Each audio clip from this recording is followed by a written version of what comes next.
Capítulo 4. Esquadra. Palco dos acontecimentos históricos mais importantes na Terra, de marcantes e dolorosos episódios, vive a velha Europa momento de reencontro, reestruturando fórmulas e conceitos arraigados às famosas tradições desastrosas. Em Paris, suave aragem perfumada de amor traz o sopro de renovadas e cariciosas esperanças.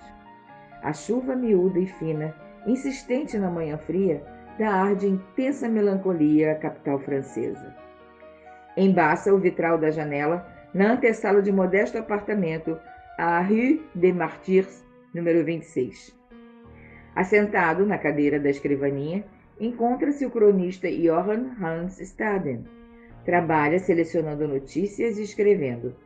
Prepara a matéria para encaminhar à redação do Diário Francês e outros matutinos, na condição de correspondente no exterior.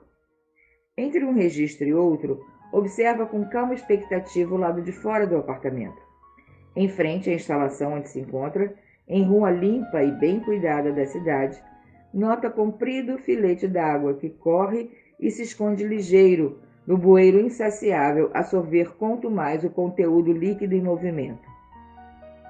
Observa os transeúntes, tranquilos, que vão e vêm. Alguns em pulinhos saltitantes, as pequenas poças formadas aqui e ali. Johann identifica a elegante Sheila Kiowa Staden, caminhando no trecho. Ao que parece, demonstra alegria com a chuvinha insistente, contrária a outras fisionomias tensas, provavelmente preocupadas em não se molhar. Os ingleses manterão o rompimento das relações com o Brasil enquanto não forem indenizados no caso Christie, afirma Johann Staden, bem-humorado, ao abrir a porta onde espera o estudante recepcionando-a. Após bonito sorriso e afetuosos cumprimentos, Johann se retorna à sua escrivaninha. Reinicia seus trabalhos.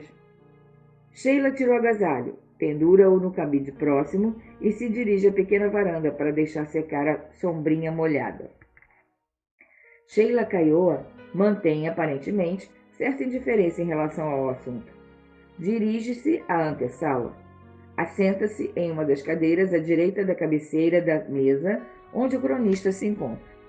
Fita-o com um olhar terno e melancólico, revelando profunda tristeza, e pergunta: Pai, e a guerra? E as notícias da guerra? Continuam dramáticas, responde Johann, olhando-a com ar preocupado.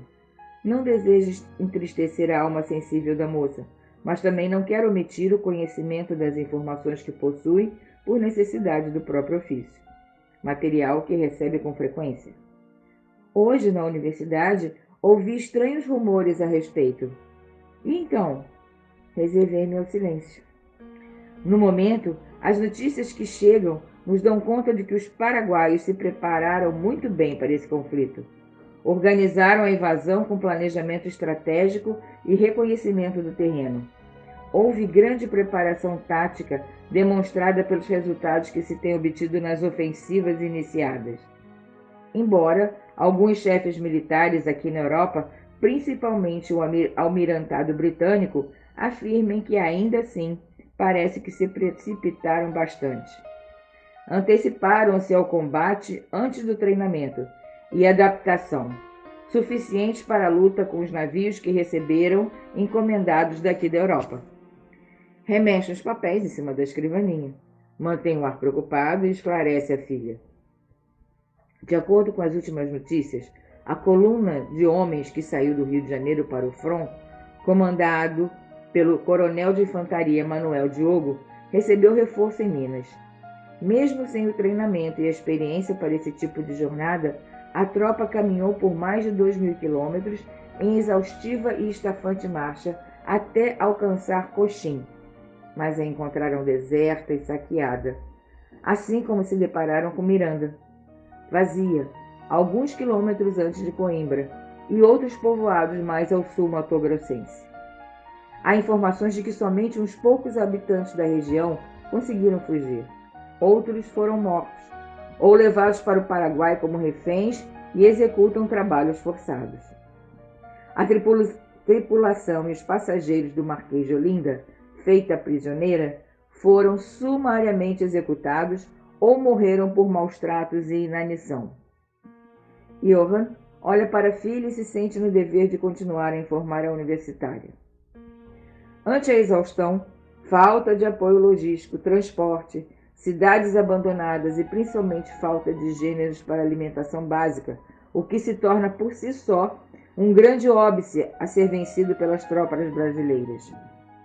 O alistamento do fazendeiro José Francisco Lopes, na condição de voluntário, foi providencial. Trouxe um grande alívio para o destacamento. O homem teve toda a família sequestrada pelos paraguaios. O fazendeiro ultrajado acolheu a nossa tropa. Forneceu reses de propriedade da fazenda e de sua família. Abateu grande quantidade de cabeças de gado para a alimentação dos combatentes, atenuando consideravelmente a fome que se instalava na tropa exaurida. O fazendeiro, por conhecer o território que lhe é familiar, fez-se de guia, impedindo, por sua louvável atuação, de se infligir o massacre ainda maior aos infantes brasileiros na operação. Observa a transformação menos tensa no semblante de Sheila. A coluna, tropa, ao juntar-se aos mineiros em Uberaba, passou a contar com aproximadamente 2.800 homens e agora com apenas 700 sobreviventes. Muitos de nossos combatentes em território paraguaio bateram em retirada, depois de alcançar Laguna, afligidos por doenças como cólera, tifo e beriberi, além dos constantes e devastadores ataques da cavalaria paraguaia. Eles empregam a tática de guerrilha à moda dos costumes indígenas, técnica de combate muito temida por sua eficiência. Sheila Staden deixa a impressão de que desfalecerá. O que está se passando? Qual segredo se encerra em seu coração de jovem e bem comportada moça? Seria então essa a motivação do burburinho na universidade ao seu redor? Quais meios e instrumentos de persuasão estão seus compatriotas implementando para a possível reversão da lamentável situação, buscando restabelecer a paz? Pergunta chorosa ao pai. Hans Staden, amoroso, procura entender os padecimentos íntimos e patrióticos da filha adorada. Compreendo seus sentimentos e sei das suas preocupações. Os paraguaios sentem-se com moral de guerra elevado. Pretendem êxito de grande repercussão no Rio Grande, onde imaginam que os batalhões de negros escravos brasileiros se sublevarão e serão acompanhados pelos blancos e federalistas descontentes do Uruguai e Argentina, reunindo-se todos contra os aliados. A moça olha-o interrogativa e preocupada, esperando que ele conclua. Acreditam ainda nas forças do Exército Irregular de Urquiza, mas este já abandonou qualquer ideia nesse sentido e retirou-se para a fazenda. Prefere de lá vender cavalos e abastecer de suprimentos os aliados em redosa oportunidade. O cronista pausa. Olha a mesa onde trabalha e prossegue. Recebemos notícias de que as tropas aliadas acabam de obter importante e decisiva vitória nas proximidades. Arroio do Riachuelo, um afluente do rio Paraguai, na província de Corrientes, Argentina, no que está sendo denominada a Batalha Naval do Riachuelo. Ela, que mantivera até então um ar de circunspecção ante a ansiosa narrativa do pai, se rearruma na cadeira. Recosta-se mais relaxadamente e, num suspiro discreto, coloca suas mãos em cima das mãos do pai, sobre a mesa. Contrai os lábios, esboça tímido sorriso e o convida para almoçar. Após a refeição, pede com carinho filial para continuar a conversa a respeito do assunto. Antes de terminar a refeição, batem à porta. Johann atende. Troca algumas palavras com o jovem que fora lhe transmitir uma mensagem da redação. Volta e informa. Irei atender a uma solicitação de urgência na redação. Filha, se possível, durante a tarde, me ajude a dar uma organizada na escrivaninha. Preciso arquivar a correspondência que se encontra em cima da mesa. Mas garanto, à noite estarei pronto para irmos à reunião. Johann sai, sem se esquecer de frisar sobre a reunião semanal que frequenta. Sheila Kiowa Staden, após alguns minutos, dirige-se ao gabinete do pai. Considera que deseja saber de certos acontecimentos que o pai não tivera oportunidade de comentar, e por isso aguarda sempre o convite para auxiliá-lo na tarefa. Entre os papéis que manipula para o arquivo de um documento e outro, ela encontra episódios da Batalha Naval do Riachuelo.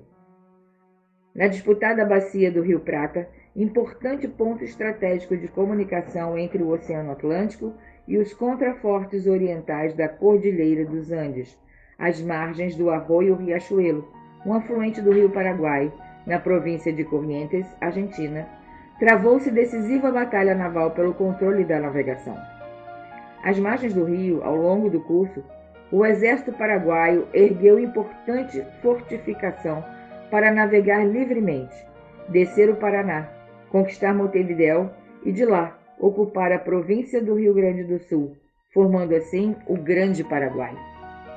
Ao terminar de ler o noticiário, a jovem encontrava-se tensa com as intenções bélicas expansionistas dos vizinhos. Sem se conter, continuou a leitura. Ide e trazei-me os navios brasileiros, bradou Solano Lopes em Humaitá, à noite, após término de sua preleção, dirigindo-se à esquadra no momento de partida.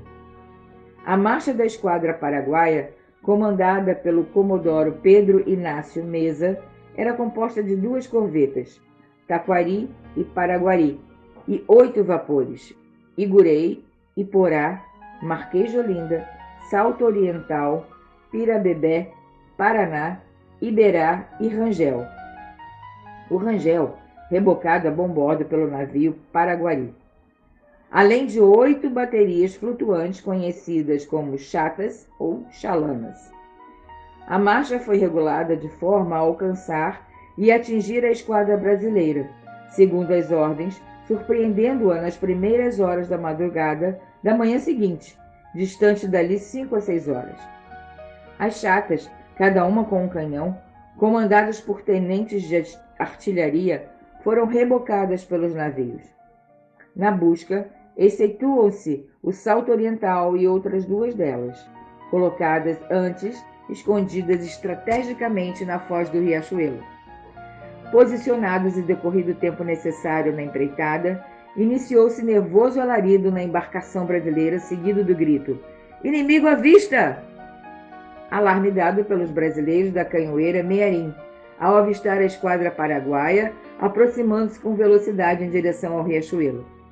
Uma estratégia de aproveitamento da correnteza forte e favorável ao inimigo na manhã da Santíssima Trindade, do nebuloso domingo de 11 de junho de 1865. O comandante, chefe da divisão da esquadra brasileira, Francisco Manuel Barroso da Silva, a bordo da fragata Amazonas, deu ordens então ao primeiro sinal: "Preparar para combate!"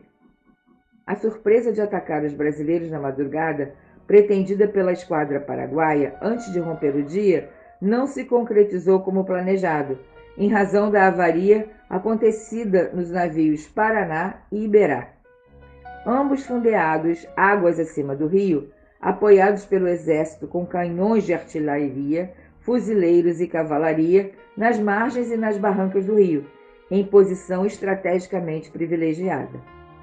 Face aos acontecimentos, as 2 esquadras conseguiram somente se avistar e se confrontar a partir das 9 horas, frustrando enormemente a estratégia da esquadra paraguaia.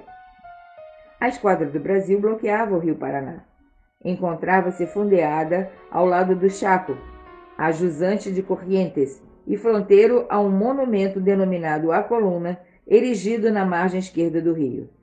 Embora composta de 11 navios, no dia da batalha contou em combate com apenas 9 embarcações. As outras 2 canhoeiras, Itajaí e Havaí, encontravam-se destacadas em ponto pouco mais adiante, rio abaixo. Força Naval Brasileira, composta de 2 divisões, mantinha a seguinte frota: segunda Divisão de Esquadra, com uma fragata, a Amazonas, a Capitânia, uma corveta, a Parnaíba, e 3 canhoeiras, Iguatemi, Araguari e Mearim, e a terceira divisão de esquadra, igualmente composta de 3 corvetas e uma canhoeira, Jequitinhonha, Beberibe, Belmonte e Ipiranga, respectivamente. O primeiro plano estratégico paraguaio de surpreender a esquadra brasileira pela madrugada fez água e foi necessário colocar o segundo plano em ação urgente.